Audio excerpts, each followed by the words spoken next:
Welcome back to the Deep Dive. Today we're taking something of a shortcut to expertise, distilling the foundational entries from the MIT Encyclopedia of the Cognitive Sciences. We're focusing on the letter K, and this section it's really a remarkable pivot point. We start with pure, 18th century philosophy, this very abstract architecture of the mind. And then we immediately jump into the super practical, high-cost engineering of modern AI, all centered around this one idea of knowledge. So that's the mission. We're going to move through these entries one by one, pull out the key definitions, connect those historical dots, and hopefully give you those aha moments that explain why these concepts are still driving research today. Absolutely. From how we see the world to how we program a machine to think. And we begin our journey, as you often do in cognitive science, in Königsberg, with a man named Immanuel Kant. Right. Let's just pause on the magnitude of this figure for a second. We're talking about the son of a saddle maker who apparently never went more than 35 miles from his home. It's incredible. And yet he's maybe the single most influential pre-20th century figure for how we study cognition. He said, David Hume awoke me from my dogmatic slumbers, and he got to work. He certainly did. And the fundamental question Kant was wrestling with, it was, on the surface, deceptively simple. He just asked, what must we be like to have the experiences we have? Okay. And his answer basically established the entire representational and functional view of the mind that we are, believe it or not, still using almost 300 years later. So let's get into those core contributions. What's the first big game-changing idea that's now just cognitive science orthodoxy? Okay, it's his theory of mental representation. Kant argued that to experience the world, you actually need two things working together. And those are? The raw sensory input, what he called sensations or percepts, and the ability to organize and understand them, which he called concepts. So you need both. You need both. In his famous words, concepts without intuitions are empty, intuitions without concepts are blind. You need the data and the framework to make sense of the data. It's the basis for how we model everything now, from vision to language. And his method was just as groundbreaking. The transcendental argument. Yeah. That sounds incredibly abstract. How can we make that relatable? Okay, think of it like this. It's almost like a reverse engineering problem. You see a watch and it's ticking perfectly. That's the phenomenon you can observe. Right. The transcendental argument is the method of saying, okay, given that it's ticking, what internal gears and springs and mechanisms must exist inside for that ticking to be possible? So you're inferring the hidden cause from the observable effect. Precisely. You infer the unobservable psychological workings from the fact of our experience. And that's exactly what experimental cognitive science does all the time. We infer internal processes from observable behavior. Now, this is where it gets really interesting for AI. Kant was the first modern thinker to see the mind as a system of functions. Yes.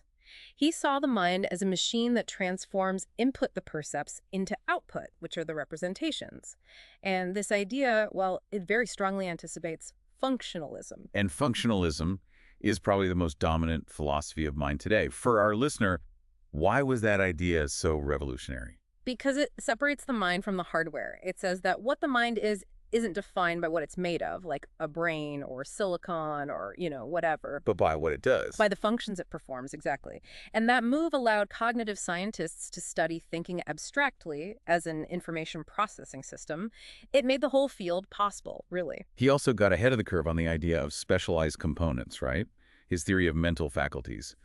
That sounds a lot like the mind isn't one big computer, but maybe a collection of dedicated apps. It's a great analogy. It really anticipates Jerry Fodor's well-known modularity of mind account, the idea of specialized parts for specialized jobs. And his last big contribution here is on mental unity. Yes, and this is still a huge area of research. He said we need two types of synthesis to see a coherent world.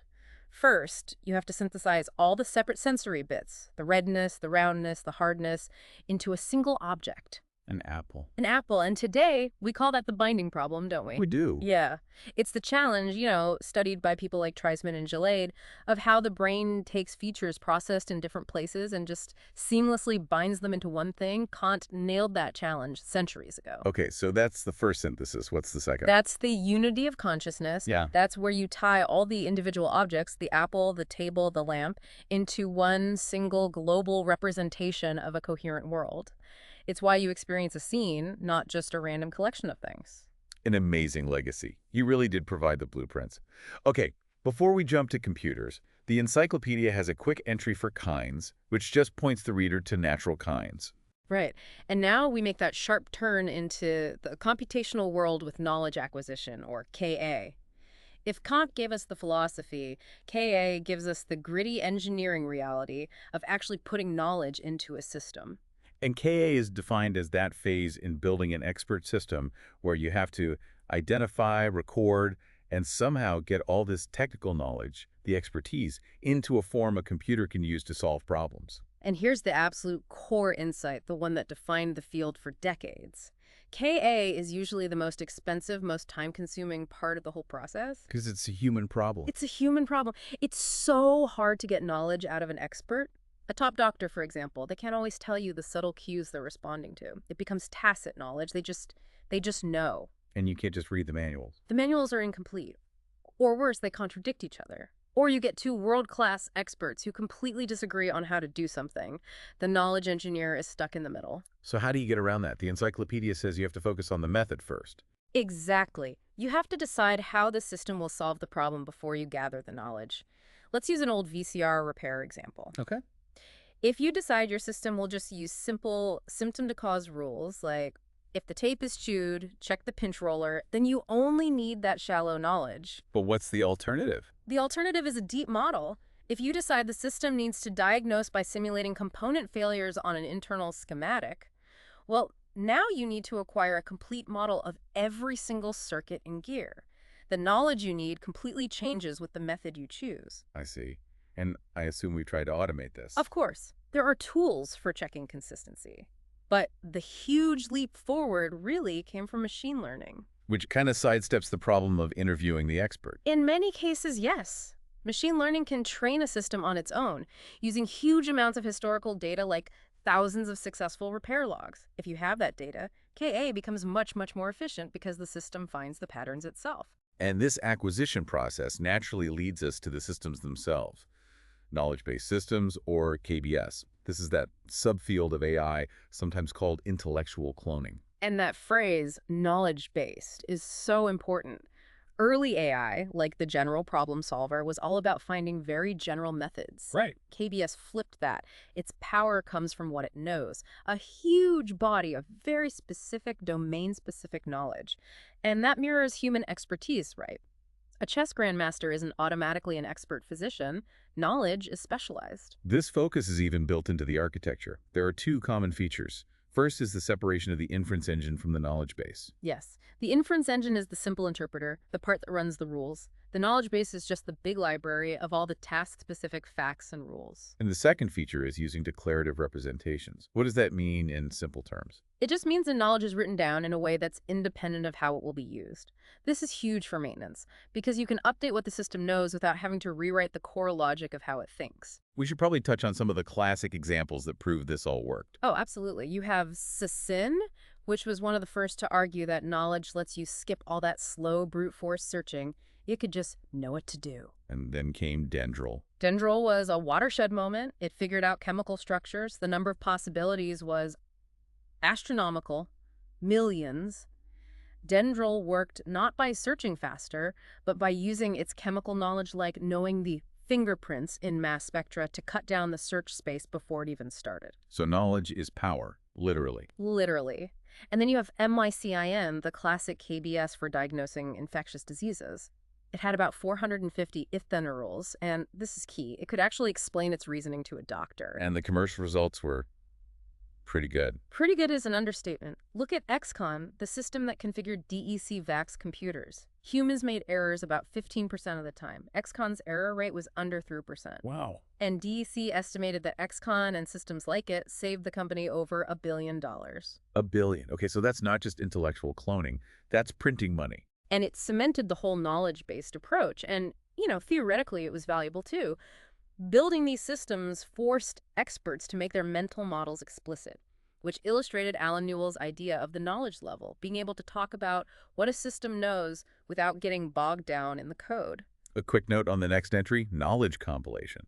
The encyclopedia just refers us to explanation-based learning and meta-reasoning.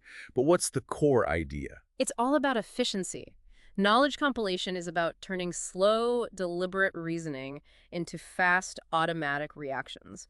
It's like a new chess player who has to calculate every single move. And after a lot of practice. After practice, they've compiled that knowledge. It becomes an instant procedural rule. In this position, do that. You take explicit knowledge and you make it implicit and fast. Which brings us, finally, to the biggest challenge of all, knowledge representation, or KR. Yes.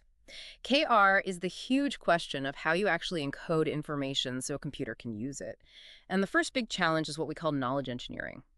You have to figure out the right vocabulary, the ontology, for the entire domain. How do you describe everything the system needs to know? That sounds tough enough, but it gets way harder when things start changing over time. And that leads to the infamous frame problem. The frame problem. It is such a stubborn, difficult issue in AI. So if we model an action, let's say picking up a cup from a table, Okay.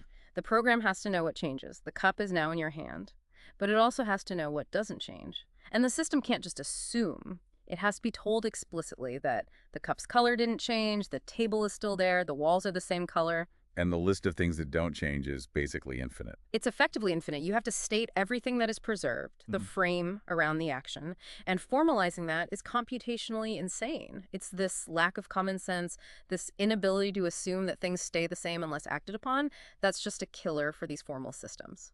This leads right into this central tension of KR, this trade-off between expressive power and deductive complexity. Right. Think of it like making a map. Yeah. If you use a very expressive language, say full second-order logic, you can describe almost anything. It's an incredibly detailed map. But it's so complex, it often becomes non-computable. You can't actually find your way. The reasoning takes forever, or it's just impossible. So what's the other option? Use a simpler language. Exactly, like horn clauses. They're super efficient. They're like a simple subway map, very fast to process. But you can't express complicated ideas with them. So most KR systems have to live in this messy middle ground, constantly trading what they can say for how fast they can think. And modern approaches, things like connectionism or situated cognition, have really challenged these traditional KR ideas, haven't they? They really have. I mean, some modern systems even throw psychological plausibility out the window just for engineering performance. But I think the lesson we're learning now is that you can't totally separate how you represent knowledge from what you're going to do with that knowledge. The form has to fit the function. So let's bring this all together. We've gone from an 18th century philosopher's study to modern AI labs.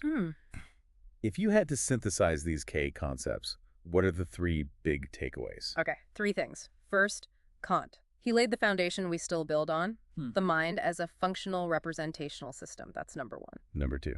Second, knowledge-based systems proved in a very practical billion-dollar way that real-world expertise comes from domain-specific knowledge, not just clever general methods. Okay. And third, the enduring, profound difficulty of actually codifying that knowledge, which is perfectly captured by the monumental headache of the frame problem.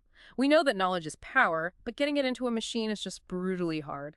That is a huge amount of ground to cover. And for you, the learner, listening to this, maybe think about that contrast we mentioned from knowledge acquisition. How much of your own expertise is use-neutral, something you could apply anywhere, and how much is intensely use-specific, tied only to the one context where you learned it? That tension between general principles and specific hard-won experience, that's really what continues to push the boundaries of how we define intelligence, both in humans and in machines. Indeed. We appreciate you taking this deep dive with us.